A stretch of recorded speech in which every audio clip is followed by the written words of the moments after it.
में ना एक माहौल बनता जा रहा है। चीन अपने पक्ष में लोगों को इकट्ठा करते चला जा रहा है। भारत बीच का ऐसा बंदर बन के बैठ गया है जिसको चाइना और अमेरिका दोनों चाहते हैं कि कौन किसके साथ में रहे। बस इस तरह से भारत की स्थिति जो है ना, फिलहाल अमेरिका वाले चाहते हैं कि ये हमारे साथ आ जाए। मतलब तुरुप का इक्का मान लो या फिर आप खेल का वो खिलाड़ी मान लो, जिस तरफ ये खिलाड़ी चला गया उसका मामला खेला खेला हिल जाएगा। तो इंडिया के साथ खेला हो रहा है, उसके ऊपर मैं सबसे एंड में बताऊंगा कि किस तरह से वेस्टर्न वर्ल्ड की तरफ से एक राष्ट्र है फिनलैंड, उसने तो पब्लिकली ये बोल दिया कि अमेरिका ने साफ तरीके से गलती करी है ग्लोबल साउथ में इंडिया को छोड़ करके। इंडिया को अमेरिका नहीं छोड़ना चाहिए था, मतलब अमेरिका को इंडिया नहीं छोड़ना चाहिए था। ये बड़ी गलती है और इस गलती का नुकसान लंबे समय में होगा। ये फिनलैंड के मतलब राष्ट्राध्यक्ष की बात है, वो हम सुनाएंगे आपको आगे चल के। अच्छा, फिलहाल के लिए आप कुछ तस्वीरों का आनंद लीजिए कि चाइना वालों ने अपनी ताकत कैसे दिखाई। आपके सामने कुछ तस्वीरें हैं जहां पर ये बलून उड़ रहे हैं। ये एआई जनरेटेड नहीं है, आज के जमाने में क्या है, एआई का बहुत काम चल रहा है ना। ऐसे में ये तस्वीरें आप जो देख रहे हैं रियल हैं। साथ में इन्होंने भाई कबूतर उड़ाए, कबूतर उड़ाए, 80,000 कबूतर उड़ाए। और ये कबूतर इस तरह से उड़ाए गए ताकि माहौल एकदम ऐसा हो जाए कि खुशियों का है, सेलिब्रेशन का है। जहां पर ये सेलिब्रेशन हो रहा है 1945 से 2025 के बीच के 80 साल पूरे होने का, उसकी खुशी में 80,000 कबूतर आसमान में उड़ा करके सेलिब्रेशन किया गया। ये न्यूज आरटी के ऊपर छप कर आती है। फिर शी जिनपिंग निकलते हैं। भाई शी जिनपिंग जब निकलते हैं ना, तो ये जिस तरह के नजारे देखने को मिलते हैं, एक बार के लिए तो रियल में ऐसा लगता है कि ये कोई काल्पनिक जगत चल रहा है। इस तरह से ऑटोमेटेड कहिए या फिर मैकेनिकल तरीके से चीनी सैनिक दिखाई देते हैं, या फिर ये मशीनें दिखाई देती हैं जिसे देख करके लगता है कि ये तो केवल बनाया गया होगा, मतलब वीएफएक्स का कमाल होगा। लेकिन ये रियलिटी थी। रियलिटी क्या, आप इधर देखें। चीनी सैनिकों का इस तरह से तारतम्य में चलना, उनकी परेड का इतना अनुशासित होना, एक एक सेकंड में जिस तरह से उन्होंने अपने साहस का डेमो दिया। मतलब जिस तरह से परेड में क्या होता है ना, परेड को हमेशा अनुशासन का प्रतीक माना गया है। अगर आप किसी वर्दी वाले व्यक्ति से पूछेंगे कि ये परेड इतना जरूरी क्यों है, मतलब ये पैरों का इस तरह से तारतम्य में होना जरूरी क्यों है, बहुत से लोग कई बार इस बात पर प्रतिक्रिया देते हैं। जब हम लोग ट्रेनिंग में थे, जब मैं पुलिस की ट्रेनिंग में था आरपीए के अंदर, राजस्थान पुलिस अकादमी में, तो ट्रेनिंग के दौरान बहुत इरिटेशन होता था, यार क्यों मतलब पैर तुड़वा रहे हो यार, मतलब ये इस तरह से एक तारतम्य तरीके से क्यों चलना, मतलब कौन से युद्ध में काम आएगा या कौन से जंग में काम आएगा कि हाँ भाई हाथ मिला के चल रहे हो। मतलब कोई नहीं पूछेगा ना, जंग जब होगी सबको अपनी गन लेके निकलना है। तो फिर हमारे उस्ताद जो होते थे ना, वो हमें समझाते थे कि भाई ये जो आपको सिखाया जा रहा है कोऑर्डिनेशन है ये, क्योंकि कभी कोई जंग अकेली नहीं जीती जाती, और जो जितना वेल कोऑर्डिनेटेड फोर्स होता है वो उतनी बेहतर जंग जीतता है। तो बोले ऐसे में अगर आप इन लोगों को चलते हुए देख रहे हैं, इट शोज कोऑर्डिनेशन कि कितना एफर्ट लगा होगा इस पूरी फोर्स को कोऑर्डिनेट होने में। जब भी आप गणतंत्र दिवस पर, स्वतंत्रता दिवस पर परेड होते हुए देखते हैं तो उसमें एक बहुत बढ़िया कोऑर्डिनेशन देखते हैं कि यार ये बहुत अच्छा कोऑर्डिनेट कर रहे हैं। ये कोऑर्डिनेशन की तारीफ हुई और मजाक बनी अमेरिका वालों की। अमेरिका वालों की मजाक बनी कि इन्होंने अपनी 250वीं अभी परेड की थी। आपको याद होगा तो अमेरिका ने ट्रंप के 79th बर्थडे के दिन, उस दिन कोइंसिडेंशियली अमेरिकी फोर्सेस का 250वां स्थापना दिवस था, उस पर परेड निकाली थी। उस परेड की भाई साहब मजाक बनी कि बोले इनके बीच तो कोऑर्डिनेशन ही नहीं है। हालांकि उस समय पर एक पक्ष और निकलकर लोगों ने कहा कि देखो जंग जो है ना वो परेड से नहीं जीती जाती, आधुनिक मशीनरी से जीती जाती है। अमेरिकी फोर्सेस ने यह सिद्ध कर दिया है कि उन्हें शो ऑफ नहीं करना है, जंग जीतने के लिए टेक्नोलॉजी का इस्तेमाल करना है और जंग जीती जा सकती है। यह एक पक्ष हो सकता है, इस पे बहुत डिबेट चलती आई है। जो तर्क इसके ऊपर सेट होता है कि साहब इन्होंने तकनीकी से युद्ध जीता है, मैं तो केवल यही कहूंगा कि नहीं, आप जीते नहीं, आप हारे हैं। और कैसे हारे हैं? अगर आप वाकई में इतने श्रेष्ठ थे तो आपकी श्रेष्ठता में चीन कैसे उठते उठते इतना ऊपर आ गया कि आज वो आपकी आंखों में आंखें डाल रहा है। आप ही की श्रेष्ठता में रूस, जिसको आपने पूरी तरह बर्बाद कर दिया था, वो इतना कैसे भारी हो गया कि आपके तमाम प्रयास विफल रह गए। आज आप ही की श्रेष्ठता में यूएस हेजिमोनी की चर्चा होती है, वर्चस्व की चर्चा होती है। ऐसा अमेरिकी वर्चस्व कैसे कॉम्प्रोमाइज हो सकता है कि आज दुनिया का कोई देश अमेरिका को सीरियसली नहीं ले रहा है? यदि इस तरह से चीजें हो रही हैं तो शायद ये इन्हीं के लिए मुबारक होंगी। लोगों ने इनकी खूब मजाक बनाई, पुरानी तस्वीरें निकाली और साथ में चाइना के साथ कंपेयर किया कि चाइना ने जो वेल कोऑर्डिनेटेड तरीके से अपनी फोर्सेस को दिखाया है वो एक अनुशासन का प्रतीक बनता है। चाइना ने, मतलब ये वीडियो देख करके तो रियल में मुझे ऐसा लगा कि ये वीएफएक्स है, लेकिन भाई ये रियल था। मतलब एक बार के लिए अगर आप देखेंगे ये तस्वीरें जो थी ना, एक बार के लिए मुझे फेक लगी थी, लेकिन ये रियल थी। और इन्होंने बकायदा इन मिस अच्छा, आपको मैं एक और फोर्स का आपको वो बताता हूं, अगर आप उसको रिलेट कर पाए। एयरफोर्स के अंदर जब आप देखते हैं ना, कोई भी फ्लाइट तुरंत उड़ते हुए, मतलब एयरफोर्स का एयरक्राफ्ट तुरंत उड़ते हुए हवा में जाता है, ये बहुत ही स्पर ऑफ द मोमेंट होता है। मतलब पायलट्स को इतना ट्रेन किया जाता है कि वो पूरे टाइम तैयार स्थिति में रहते हैं। जिसकी ड्यूटी है वो इस तरह से ड्यूटी है, मतलब उनकी ट्रेनिंग का हिस्सा बनाया गया। ये लेजर उपकरण है बाय द वे, बीच में बता दूं मैं। इस तरह से ट्रेनिंग दी जाती है कि आपको बोला जाएगा इतने सेकंड में तो फ्लाइट हवा में होनी चाहिए, लेकिन ये तभी तो होगी जब आप इस अनुशासन में हैं। आप आराम में बैठे हैं, अरे कौन सा युद्ध हो रहा है, आराम से चलेंगे, तो हो सकता है आपको राइट समय पर वो चीजें ही ना मिले जिनसे आपको गोला फोड़ के आना था, या फिर आपको अपने जरूरी सामान ही ना मिले। जो फोर्सेस अनुशासन सिखाती हैं, उसके पीछे का एक बड़ा रीजन होता है उस मोमेंट के लिए तैयारी करना। इसी कारण से सेनाएं युद्ध अभ्यास करती हैं। आपने देखा होगा हमारी सेनाएं एनी टाइम युद्ध अभ्यास में रहती हैं। लॉजिक उसका सिर्फ इतना होता है कि उस समय जब समय कॉल कर दिया जाए कि चलो, तो आप अपने अस्थि पंजर ना ढूंढ रहे हो, यार मेरा कहाँ है, गाली का गन कहाँ पड़ी है, अरे ये तो इसमें चार्ज वो ही नहीं हो रखा, यार इसमें ग्रीस ही नहीं लगा, वो सब चीजें ना हो। तो चाइना वालों ने अपनी सेना की जो रेडीनेस है वो दर्शाते हुए अमेरिका को संदेश दे दिया कि सुनो, हम तैयार हैं, और हम तैयार हैं ऐसी मिसाइलों को लेकर के जो इंटरकॉन्टिनेंटल हैं, मतलब यहां से उड़ेंगी तो अमेरिका को निशाना बनाएंगी। बाकायदा चाइना ने एक DF-5C करके मिसाइल शो की, जो 20,000 किलोमीटर तक मार कर सकती है, 10 मैक की गति से चल सकती है, दुनिया को दिखाने के लिए कि हाँ हम ताकतवर हैं, दिखाने के लिए कि हम कितने वेल कोऑर्डिनेटेड हैं, चाहे वो किसी भी प्रकार की फोर्स के साथ हो। इन्होंने अपनी मिसाइलें, अपना मिसाइल का रक्षा तंत्र सब शोकेस किया, बिल्कुल वैसे जैसे हम लोग गणतंत्र दिवस पर करते हैं, इन्होंने बड़े स्केल पर किया। ना केवल ये खुद को दिखा रहे थे, बल्कि दुनिया के देशों को दिखाने के लिए देखो हम कैसा कर रहे हैं, हमारे फाइटर जेट्स देखो, ये हमारे आत्मनिर्भर तरीके से बनाए गए हैं, चाइना ने खुद ने बिल्ट किए हैं, उन चीजों को दिखाया गया। लेजर वेपन की झांकी सजाई गई, क्योंकि आजकल ये बड़ा चर्चा में है, लेजर से ही हवा में मार दे रहे हैं। ठीक है, आपने कुछ दिनों पहले इनका रोबो डॉग भी देखा होगा कि कुत्ते भगा करके मशीनों के साथ दौड़ा रहे हैं, है ना। तो ये आधुनिकता के साथ साथ जिस तरह की नई तकनीकी लेकर आए, दुनिया को सारा शोकेस किया, बढ़िया शक्ति प्रदर्शन हुआ, और इन्होंने इस चीज को पूरी तरह निभा दिया।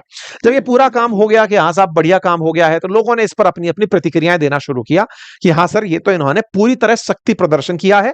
2015 से ही ये शक्ति प्रदर्शन शुरू हुआ है। हालांकि 1945 में जो जंग जीती थी चाइना ने जापान से, उसके खिलाफ ये प्रदर्शन था, लेकिन उसकी खुशी में ये प्रदर्शन था। लेकिन इस प्रदर्शन को फिलहाल दिखाने का लॉजिक यही था कि अमेरिका को यह संदेश भेजा जाए कि जिसको आप आए दिन हाँकते रहते हैं, वो व्यक्ति अब, यानी कि वो देश अब हल्का देश नहीं रहा। कुल मिलाकर के एक तरह से ये कहिए कि ट्रंप का मजाक बनाया जा रहा था। कोई बात नहीं साहब, ट्रंप का मजाक, आप पूछेंगे ट्रंप इतना मीनिंगफुल कब हो गया कि उसका मजाक बनाना है। देखो, मीनिंगफुल की बात नहीं है। अमेरिका एक शक्ति है, ये आप मानते हैं और हम जानते हैं, है ना, महाशक्ति है। ऐसे में अमेरिका को काउंटर करने वाला एक देश अपने तरीके अपना रहा है। पहले पुतिन को साथ बिठाता है, किम जोंग उनको बिल्कुल बगल में बिठाता है कि हम सब एक साथ आ गए हैं, तरीके हमारे चाहे जो भी हो, तानाशाही कहो, तुम्हारी भाषा में लोकतंत्र भी जब तुम्हारे हिसाब से चले तो वो लोकतंत्र भी नहीं है। अमेरिका जो लोकतंत्र फिलहाल दिखाने लग रहा है दुनिया को, जहां इन्हीं के समर्थकों ने पूरी तरह से इनके पुराने ऑफिस को घेर ही लिया था, तो इनका लोकतंत्र भी अलग तरह का है। मतलब ऐसा लोकतंत्र जो पैसे से खरीदा जा सके। ट्रंप उसी के तो पैदाइश है ना। पहले मस्क ने खरीदा, फिर ऑयल कंपनीज ने ट्रंप को खरीद लिया, अब क्रिप्टो वालों ने ट्रंप को खरीद लिया। तो फिर ऐसा लोकतंत्र भी किस काम का, जहां पे पैसे वाले अपने हिसाब से चीजों को मैनेज कर रहे हो।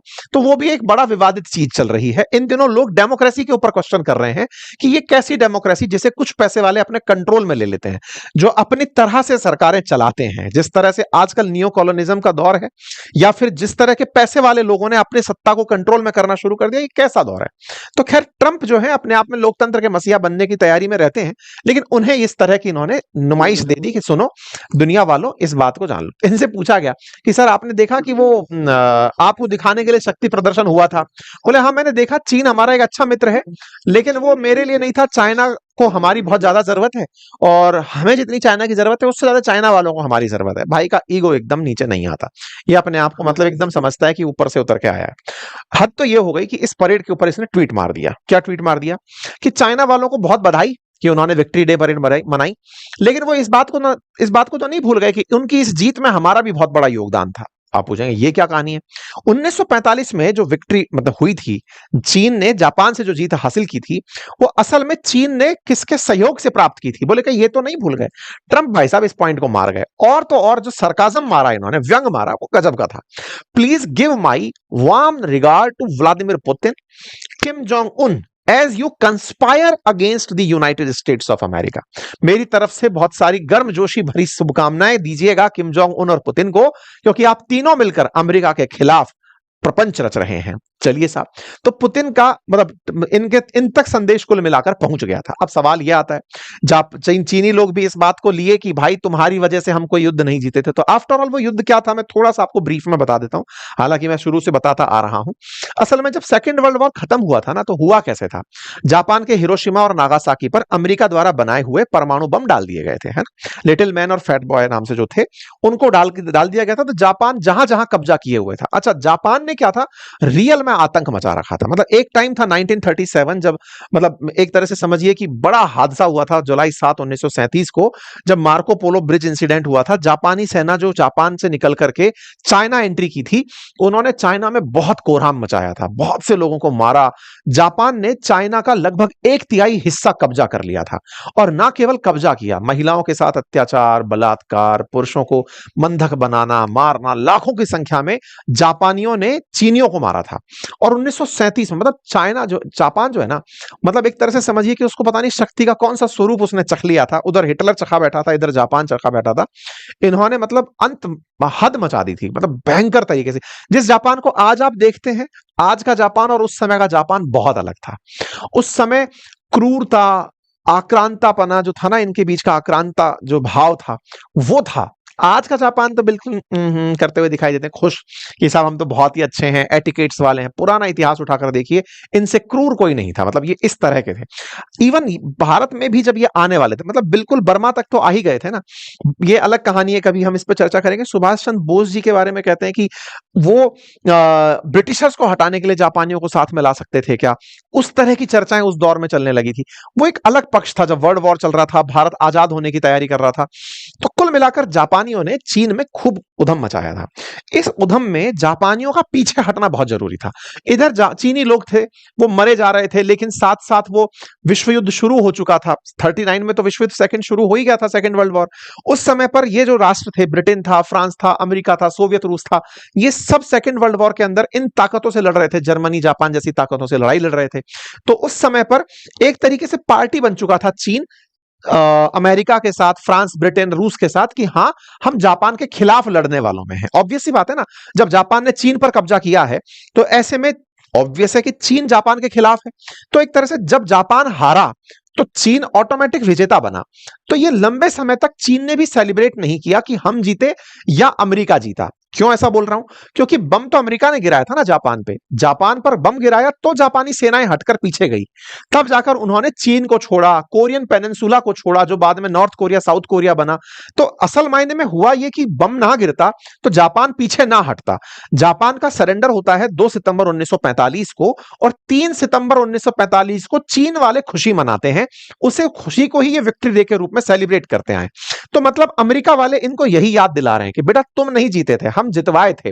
लेकिन चीनी लोग इसको इस तरह से फक्र में लेते हैं कि नहीं साहब, इतने दिन तक तो हम ही मर रहे थे, हम ही मरा रहे थे अपने लोगों को। तो ऐसे में हमारे लोग खत्म हो रहे थे, तो हम तो खुशी मनाएं कि हमारे लोगों को जीत मिली थी। तो सबके पास अपने रीजन है। जापान सरेंडर करता है, और जापान के सरेंडर करने में चीन के करोड़ों सैनिक मारे गए थे, और ऐसी न्यूज थी कि चीन ने बहुत नुकसान उठाया था। इसी को सेलिब्रेट करना इन्होंने शुरू किया। शुरुआत में सेलिब्रेशन था, उसको इतना हाईलाइट नहीं किया गया। बाद में जब 70वीं वर्षगांठ आई 2015 में, शी जिनपिंग का मतलब वैभव चढ़ता जा रहा था, उनकी वजह से मतलब बीआरआई जैसी योजनाएं निकल कर आ रही थी। शी जिनपिंग के काल में ही चीन ने अमेरिका को टक्कर देना शुरू किया। मतलब एक तरह से अमेरिका को उस तरह से उन्हीं की नीतियों में उलझाना शुरू किया। जैसे अमेरिका पहले वर्ल्ड बैंक और आईएमएफ के माध्यम से दुनिया को लोन बांटता था, तो चीन ने भी तरीका ढूंढा कि मैं एससीओ के न्यू डेवलपमेंट बैंक के थ्रू बांटूंगा लोन, या फिर कोई भी तरीका अपनाऊंगा जिससे दुनिया में बेल्ट एंड रोड इनिशिएटिव के थ्रू डेट ट्रैप अपनाऊंगा। चीन धीरे धीरे बाहर निकलना शी जिनपिंग के काल में शुरू हुआ। तो इन्होंने सबसे पहले विक्ट्री डे सेलिब्रेशन डिसाइड किया 2015 में कि चलो मनाएंगे अपन उस दिन को, और उस दिन में जापान को अपन ने हराया था, ये तो अपने लिए एक अवकाश का विषय होगा, लेकिन हाँ हम इस चीज को दुनिया को शोकेस करेंगे कि अब हम कितने ताकतवर हैं, जो हम हारे थे और आज में हमारा कितना अंतर है, बस उसी काम को करते हुए ये चले आ रहे हैं। 2015 से पिछले 11 साल से ये लोग इस सेलिब्रेशन को कर रहे हैं, और इस बार इन्होंने सेलिब्रेशन में पूरी नुमाइश जो लगाई वो अमेरिका के लिए संदेश था और दुनिया में चीन के जो दुश्मन है उनके लिए संदेश था। अब आप पूछेंगे हम कहां हैं? देखिए तय कर लीजिए कि आप किस तरफ हैं, क्योंकि स्थिति यह है कि अगर दो देश सुपर पावर बनने के लिए हैं, चीन खड़ा है इधर, अमेरिका खड़ा है इधर, हमें भी बनना है तो हमें बस ये तरीका अपनाना है, जिस तरह से रशिया और अमेरिका के बीच में चीन अपने आप को खड़ा कर ले गया, ऐसे ही चीन और अमेरिका के बीच में भारत अपने आप को खड़ा कर ले जाए और एक दिन सुपर पावर बने। ये हम वहां खड़े हैं। खैर फिलहाल के लिए तमाम चीजें निकल कर आई, जिसमें कोरिया के किम जोंग उन की पुतिन से मुलाकात की तस्वीरें, दोनों को एक साथ कस्में खाने वादे खाने की तस्वीरें आई। सबसे इंटरेस्टिंग जो इन दिनों खबर आई वो ये थी कि अमेरिका ने भारत के साथ जो किया वो भारत के तमाम राष्ट्रपतियों के साथ जो भारत के संबंध रहे, भारत को बनाने में, अमेरिका अपने साथ लाने में, मनाने में बहुत मेहनत किया था, चाहे ओबामा का कालखंड रहा हो, बाइडेन का कालखंड रहा हो, कि भारत को अपने पक्ष में लेकर आओ। क्योंकि ग्लोबल साउथ जो है ना, वो ग्लोबल साउथ पूरी तरह से एशिया में माना जा रहा है कि यार एशियन कंट्री अब एक हो रहे हैं, और यदि ये एक हो गए तो ये दुनिया की सुपर पावर हो जाएंगे। भारत को इसलिए ये लोग खींचे चले जा रहे थे। अब ये दर्द बाहर कहां से निकल कर आया? ट्रंप को हाल ही में एक लीडर हैं जो कि फिनलैंड के प्रेसिडेंट हैं, उन्होंने कहते हुए ये कहा कि भाई दुनिया वालों, if Europe and America don't have a more cooperative foreign policy towards the global south and India, then we will loss. The SCO meeting in China is a reminder to the West about what is at stake. ये president हैं Alex stub. Alex stub ने, Finland के जो president हैं, इन्होंने publicly ये बात बोली कि हमने अमेरिका को कहा कि आपकी जो ये विदेश नीति है, हम ग्लोबल साउथ से पिछड़ रहे हैं, हम पिछड़ रहे हैं, पश्चिम का जो प्रभुत्व है वो पिछड़ रहा है, भारत को हम साथ ला करके साध सकते थे चीजों को, वो हमने छोड़ दी है।